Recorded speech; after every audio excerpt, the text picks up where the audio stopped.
por dentro das principais discussões que impactam seus investimentos e das análises de nossos especialistas sobre as movimentações do mercado financeiro.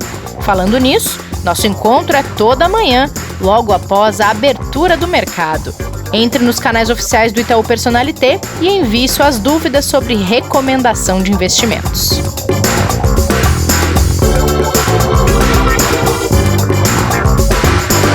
Bem-vindas e bem-vindos ao Investidor em Foco desta quinta-feira. Hoje é 11 de fevereiro de 2021. A gente atualiza para vocês o cenário econômico dos últimos dias desta quinta, traz alguns conceitos um pouco diferentes para explicar para vocês e também fala de aprovações em Brasília. Kleber, bom dia, boa tarde, boa noite para você. E aí, Rê, tudo bem? Tudo bem, e contigo? Também, tudo ótimo. Mais um dia aí de mercado bastante agitado, né? A gente teve uma quarta-feira super movimentada. Hoje também tem uma expectativa grande aí de alguns acontecimentos, tanto aqui quanto lá fora, que vem mexendo bastante aí numa semana pré-carnaval pra gente, que apesar de não ter a festa, temos o feriado, né? Então a gente vai ficar fechado com o mercado todo operando lá fora. Bom, já que você falou em quarta-feira, que foi muito agitada, atualiza essas movimentações pra gente, esse ziriguidum do mercado já no carnaval. Vamos lá. A gente teve principalmente aqui, se a gente olhar quando a gente fala do cenário internacional, o ponto principal foi o Jerome Powell e o seu discurso ontem, né, que era o ponto mais esperado, junto com um outro indicador que ia sair nos Estados Unidos, que era o CPI, né, o indicador de inflação.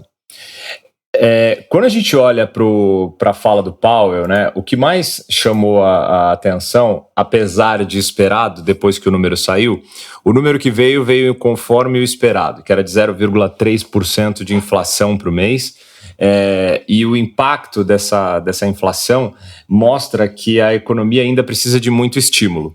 Então não é à toa que o pacote de estímulos que a gente vem falando tanto e que já há algumas semanas vem sendo discutido para ser negociado tanto na Câmara, né, quanto no Senado norte-americano, a proposta feita pelo Biden, né, que praticamente seria ali o seu primeiro projeto, né, encabeçado também pela secretária Janet Yellen, é super importante para essa recuperação da atividade.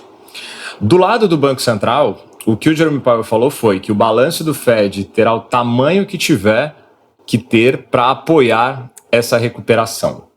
E aí ele fala muito sobre a política monetária, né, que a preocupação do mercado, ou a ansiedade, vamos falar assim, do mercado, era se os Estados Unidos poderia talvez antecipar um aperto monetário, ou seja, talvez uma alta de juros ou uma mudança de tendência na política monetária do que era o previsto. Mas dado esse cenário vai ser um pouco mais difícil, porque eles vão precisar de mais estímulo. E ele usou uma expressão bem curiosa, Kleber, que eu queria pedir para você explicar, que foi de manter a política monetária acomodativa ou acomodatícia. Já li dos dois jeitos aí. O que ele quer dizer com isso? Que ele não vai mexer em nada? É quase acomodada, né? É isso, né? Você deixa a política hoje estável, a política monetária estável, sem a necessidade de fazer um aperto, ou seja, na prática, sem a necessidade de aumentar juros, sem a necessidade de tomar medidas mais drásticas, onde você dá mais expansão para a economia, ou seja, você permite que o mercado seja mais barato, com taxa de juros menor, você, assim, geralmente, né, com essa política, você tem mais liquidez para um mercado que precisa disso, uma vez que você ainda tem uma dificuldade muito grande de geração de emprego, de geração de negócio e com uma previsibilidade de retomada da atividade normal um pouco difícil. Por quê? Os casos de Covid-19 nos Estados Unidos ainda são bem complicados, apesar do início das vacinações, né? E o Powell ontem ainda comentou que ele entende que não é possível garantir quando que vai haver o que é chamado, né, de imunidade de rebanho para a questão da Covid-19, né? A gente só vai ter realmente a possibilidade de uma reabertura total da economia quando isso acontecer, ou seja, quando a gente tiver a Covid-19 sendo um vírus comparado a um outro vírus que a gente já tem há muito tempo, né, na sociedade, como uma gripe, por exemplo, né? Em que você... essa questão da imunidade de rebanho, ela está diretamente ligada à capacidade de vacinação e quantidade de vacinas. Sim. E isso ainda não se tem tanta... não é tão explícito o quanto vai se ter, por exemplo, no próximo mês, qual é a capacidade real de produção, considerando todos os laboratórios, ao ponto de todos os países conseguirem ter a certeza de quando vão conseguir essa imunidade de rebanho, né? Que é quando vacina grande parte da população, mas no Brasil, grande parte da população é muita gente, né? É muita gente, e a gente tem exatamente essa preocupação, e aí nos Estados Unidos, né, o Powell colocando que enquanto a gente não tiver esse número realmente já certo de quantas pessoas hoje a gente vai conseguir quantificar que não tem mais o risco, ou seja, que eu vou poder reabrir todos os meus negócios, todas as empresas, liberar as pessoas para a rua, eu preciso, como Banco Central, como entidade, fazer o máximo de estímulo possível para ajudar nessa atividade econômica. Então, quando ele toma essa decisão, né, quando ele usa essa expressão, né, é que ele está dizendo o seguinte: a gente vai fazer o que for necessário para continuar estimulando a economia enquanto isso não se concretizar. Então, foi bem recebido pelos mercados, né? A gente viu os índices, principalmente em Nova York, que vinham um pouco mais tensos ao longo do dia, acabar melhorando, né, os seus resultados ontem, apesar de terem fechado até próximo da estabilidade, alguns perto, outros negativo, mas o que a gente mais olha é pro investidor enxergando a possibilidade de que, uma vez esse pacote de estímulos que vem sendo negociado aprovado, a gente ter um fôlego para passar esse primeiro semestre, que vai ser o período mais difícil, e aí sim uma retomada para os Estados Unidos, talvez chegar aí num PIB esse ano, que alguns estimam que vai ficar entre 5% e 6% de crescimento, né, em 2021, que vai ser o primeiro desde os anos 70, que, né, a gente não tem os Estados Unidos crescendo tanto. Então vamos acompanhar, porque tem bastante coisa para acontecer, mas o importante que a gente pode colocar para o investidor é que o Banco Central da maior economia do mundo confirmou que vai continuar gerando o estímulo que for necessário. A conta que vai se pagar disso lá na frente, aí é uma outra história que a gente vai ver ao longo do tempo como vai ser, tá? É verdade. Agora, sabe que eu sempre fico pensando, quando você traz essa questão do estímulo nos Estados Unidos, eu fico olhando e pensando nos países que não têm essa possibilidade tão fácil como é para eles de gerar estímulo, né? A gente está falando da maior economia do mundo, mas e a quantidade de países subdesenvolvidos que isso não é simplesmente dizer, ok, eu vou gerar o quanto for necessário de estímulo.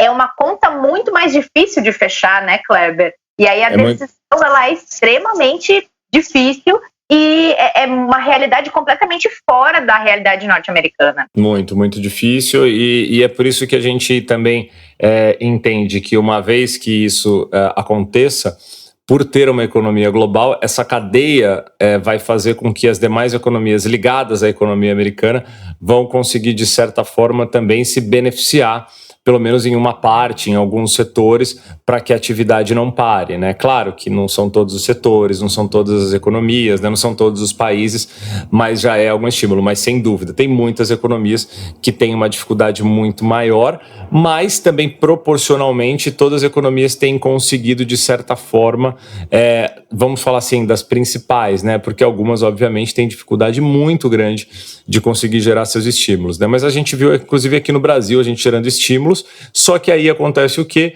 Aumento de endividamento, né? No caso, né? A gente aumenta ainda as nossas dívidas e pode ter problemas fiscais, como a gente vem discutindo tanto por aqui, né? Pois é, você tocou nesse assunto e aí vem aquela discussão que não termina nunca, se vão retomar o auxílio emergencial ou não. E o presidente da Câmara, recém-impostado, Arthur Lira, ele defendeu que se tenha novo auxílio emergencial, que isso seja uma prioridade, só que, por outro lado, tem toda essa discussão de cumprir o teto fiscal e dos riscos que vêm junto com o não cumprimento do teto fiscal, né, Kleber? É uma conta bem difícil de fazer, não é ali colocar no papelzinho de pão e tá tudo certo, né? É bem mais que isso. E a necessidade é muito verdadeira, né? O auxílio ele é necessário, fato. Ao mesmo tempo, do outro lado, se ele não for muito bem calculado, ele pode gerar outros problemas, inclusive para a própria população que vai receber o auxílio lá na frente, né?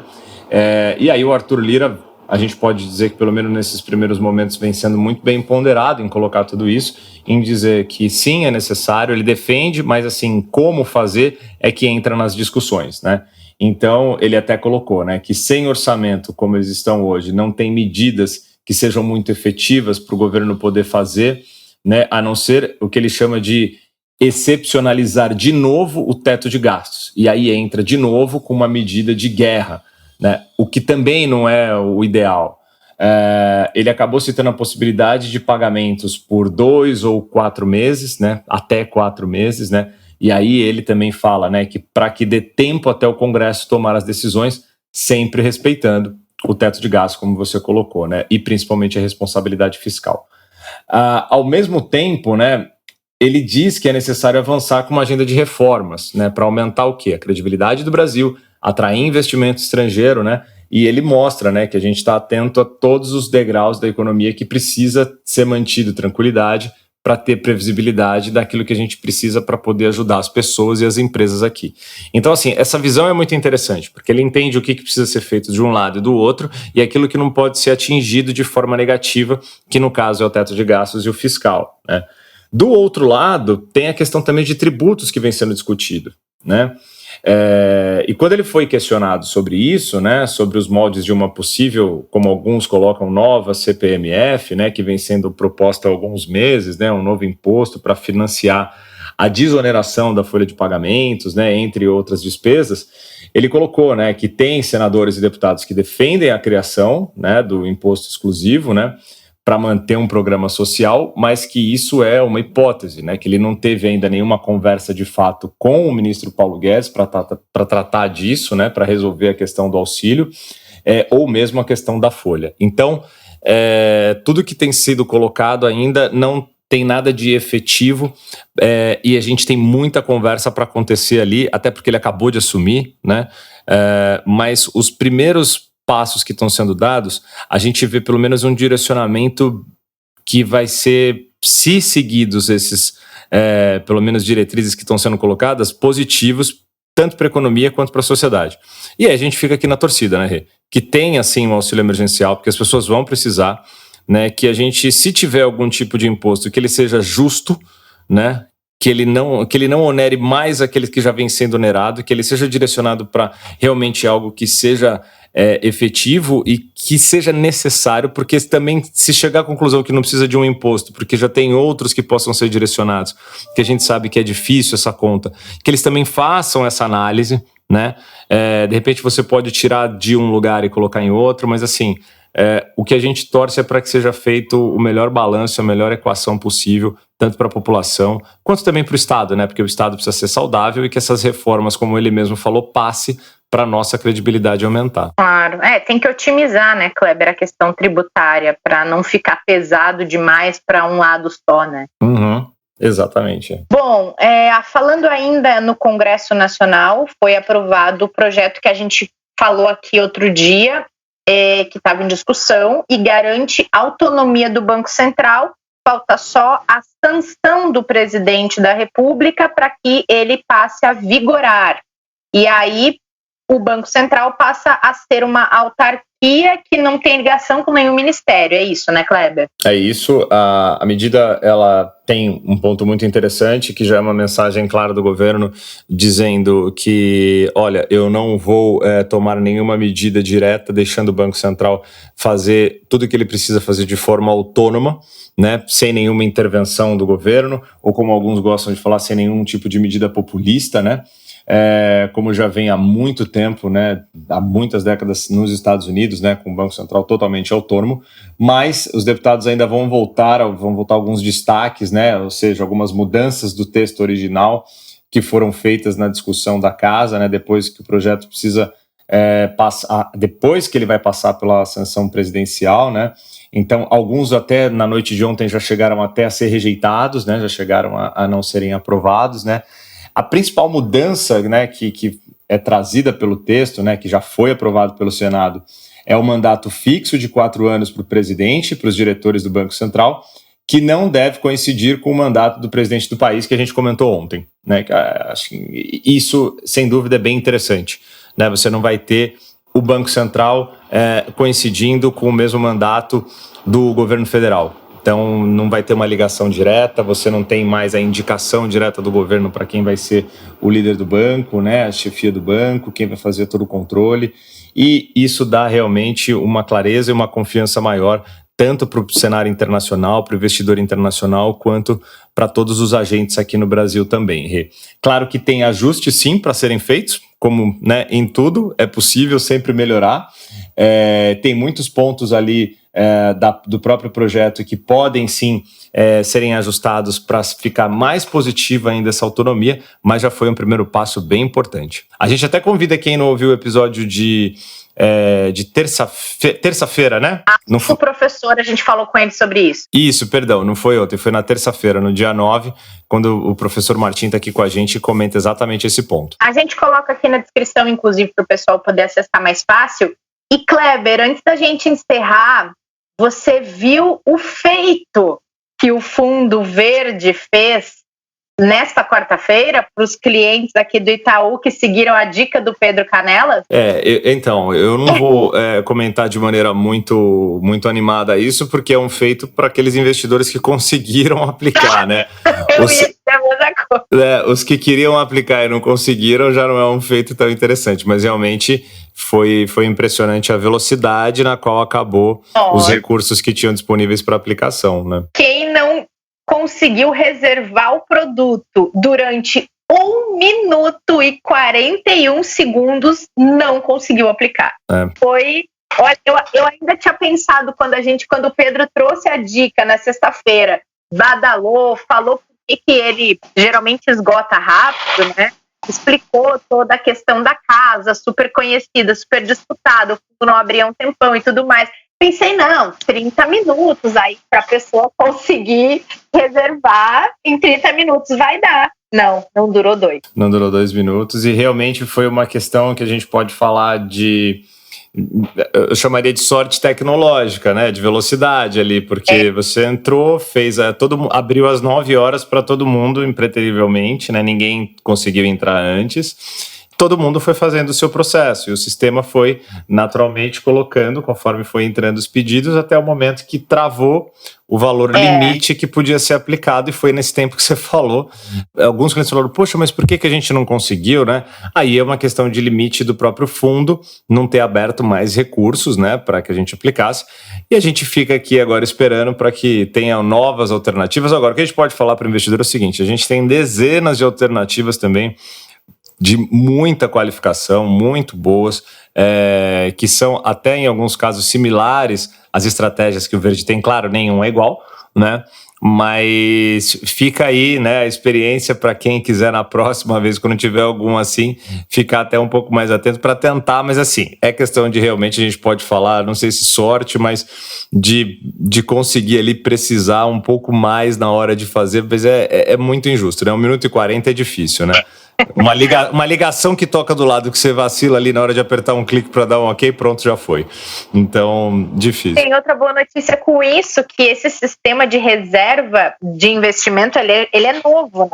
E ele funcionou super bem. Então, para quem quer usar, pretende usar ou ainda não usou, é uma coisa que tá dando certo, então ajuda na programação de quem vai fazer algum investimento, né? Conseguir fazer a reserva e aí dali tantos dias, conforme previsto na oferta, a pessoa consegue aplicar de fato, mas o sistema ele não teve problemas, apesar da grande procura. Isso é uma boa notícia para aqueles que conseguiram, como você bem falou, né, Kleber, investir no produto. Parabéns, gente, quem conseguiu fez uma boa escolha, bem como o Pedro trouxe aqui. Falando em Pedro, a gente tem Café com Canelas nesta sexta-feira. Só queria dizer uma coisa, eu não consegui, tá? Pois é. Eu também. Eu não consegui, que eu tava em reunião, igual não deu nem tempo. Quando eu pensei em talvez tentar, já foi, já tinha ido. Tem que ficar no F5 às 1:09. E aí, talvez... Muito bom, Kleber. A gente se encontra, então, para o nosso Café com Canelas dessa sexta. Combinado, Rê. Valeu, um beijo, até amanhã para a gente falar com o Pedrão. Obrigado. Obrigada a todo mundo que acompanhou esse episódio. Não esqueçam de seguir a gente no Telegram, Itaú Investimentos. E não percam o Café com Canelas dessa sexta. A gente espera vocês. Obrigada. Até lá. Fique por dentro das principais discussões que impactam seus investimentos e das análises de nossos especialistas sobre as movimentações do mercado financeiro. Falando nisso, nosso encontro é toda manhã, logo após a abertura do mercado. Entre nos canais oficiais do Itaú Personalité e envie suas dúvidas sobre recomendação de investimentos.